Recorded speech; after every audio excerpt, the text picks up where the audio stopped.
कहा जाता है जैसे बिल्ली की 9 जिंदगियां होती है, वैसे ही अमृतपाल सिंह अपने ख्यालों में खालिस्तान सिखों का सरदार 17 मार्च की रात से लगातार 27 दिनों तक, जैसे हमने दिखाया पार्ट 1 के वीडियो में पिछले हफ्ते, कभी मूवी स्टाइल कार चेसों के बाद, कभी बंदूक के दम पर बाइक चोरी करने के बाद, और कभी पैरों पर भागते हुए भी उसने कई बार बहरूपिये की तरफ भेस बदला, पुलिस से एक कदम आगे रहने के लिए। लेकिन जैसे ही उसके सभी सहयोगी, खासकर उस्ताद पपलप्रीत सिंह और एक अन्य करीबी साथी जोगा सिंह एक के बाद एक पकड़े गए, अमृतपाल अकेला और थकेला रह गया। उसके पास न तो पैसे बचे थे और न ही छिपने की जगह।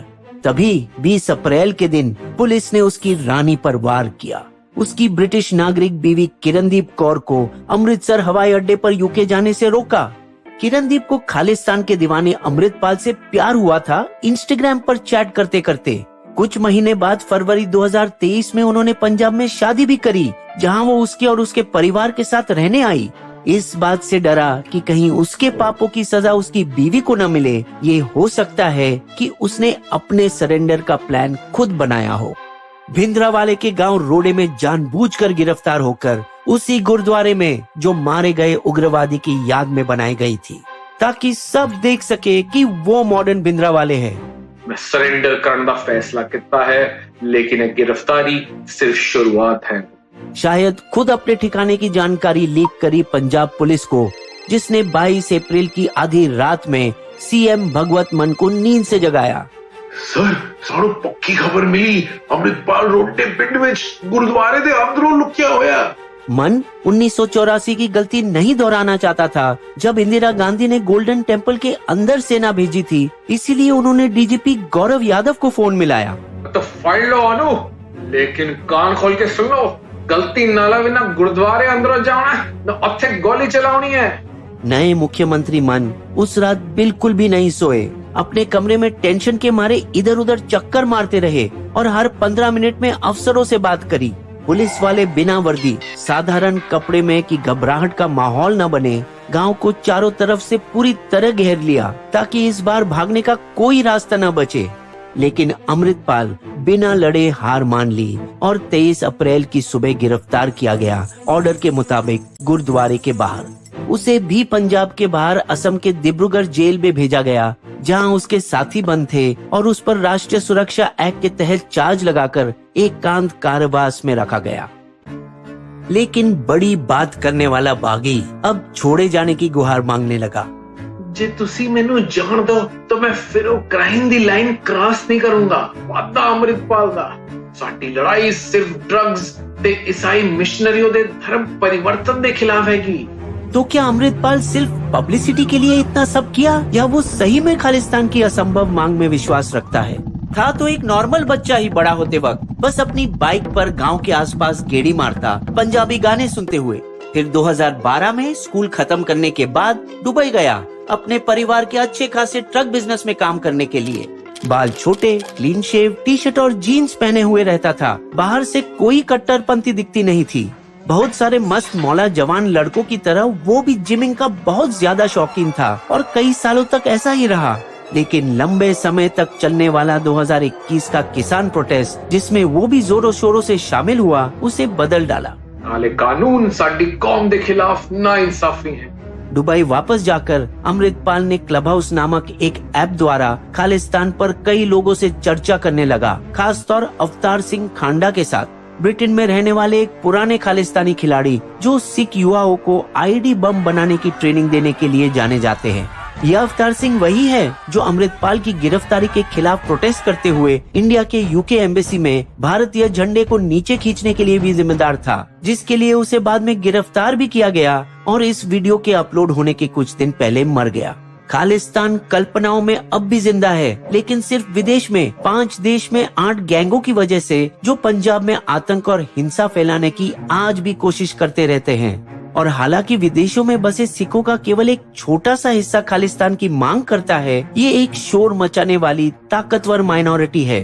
बंदूकें और बेशुमार पैसों के जरिए ये गैंग युवाओं को बहकाती है, और जो मशहूर गायक सिद्धू मूसेवाला के हत्या में भी शामिल थे, जिस पर बिस्बो ने वीडियो बनाई, जिस पर 24 लाख व्यू मिल चुके हैं अब तक। अब अंदर से बदल चुका अमृतपाल अगस्त 2022 में पंजाब लौटा पपलप्रीत सिंह के संरक्षण में पनाह लेने के लिए, जो एक देसी खालिस्तानी था जिसने उसे सिखों का इतिहास पढ़ाया और 1970 के दशक के अंत से 90 के दशक की शुरुआत तक चले खालिस्तान मूवमेंट के उग्रवाद को उसके दिमाग में घोल दिया।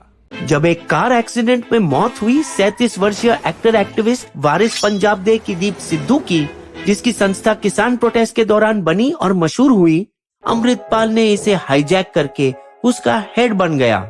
यह आरोप है कि किसान प्रोटेस्ट पीड़ितों की मदद के नाम पर विदेश से जो 35 करोड़ रुपए मिले, उसमें से कुछ वारिस पंजाब दे को उग्रवाद की तरफ मोड़ने पर खर्च किया गया।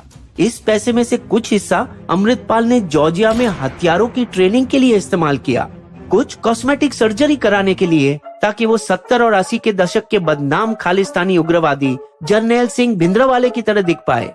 फिर सितंबर 2022 में वेस्टर्न लुक वाले अमृतपाल विदेश से लौटे और आनंदपुर साहिब गुरुद्वारे में अमृत संचार लिया। 4 दिन बाद उसने भिंद्रावाले के गांव रोडे से ही अपनी मूवमेंट शुरू की, पब्लिक में भावुक भाषण देकर। ਅਸੀਂ पंजाबी लोकी आज भी गुलाम है, असा मिल के आजादी लाई लड़ना पड़ेगा।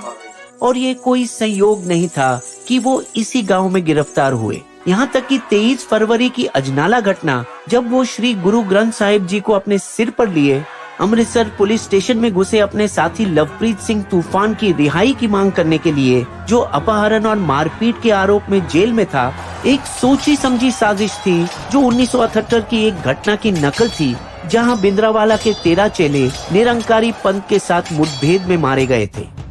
भिंद्रावाला ने उस दुखद घटना का इस्तेमाल करके अपना नाम बनाया था और अमृतपाल इस घटना का इस्तेमाल करके अपने आप को भिंद्रावाले के रूप में स्थापित करना चाहते थे। पर अच्छी बात ये हुई कि पुलिस ने एक भी गोली न चलाकर उसके प्लान की हवा निकाल दी और उल्टा उसके साथी को ही रिहा कर दिया। जनता के सामने उसने खुद को एक समाज सुधारक के रूप में पेश किया और भड़काऊ भाषण दिए। पंजाब में नशे पर, युवाओं का देश छोड़कर जाना, पंजाबी संस्कृति का विनाश और बड़े पैमाने पर ईसाई धर्म में परिवर्तन, जिसमें से काफी वायरल भी हुए। गांव के गुरुद्वारे के अंदर नशा मुक्त केंद्र के आड़ में, जो अब सब खाली पड़े हैं, वो छुप छुपाकर युवाओं को हथियारों की ट्रेनिंग दे रहा था, अपनी एक प्राइवेट आर्मी बनाने की कोशिश में, जिसका नाम AKF आनंदपुर खालसा फौज रखा था। उसके बॉडीगार्ड और साथियों के बंदूकें और तलवारों के साथ चलना और फैंसी कारों में खुले आम दिखाकर इटलाना पंजाब के युवाओं को लुभाने का काम किया, जो वैसे भी गन कल्चर से प्रभावित थे। लेकिन दिसंबर 2022 में जनता की राय उसके खिलाफ गई। सिखां दे पवित्र ग्रंथ दी जगह उत्ते मंच तो बैठने दी इजाजत किसी उम्र दे बंदे नू नहीं।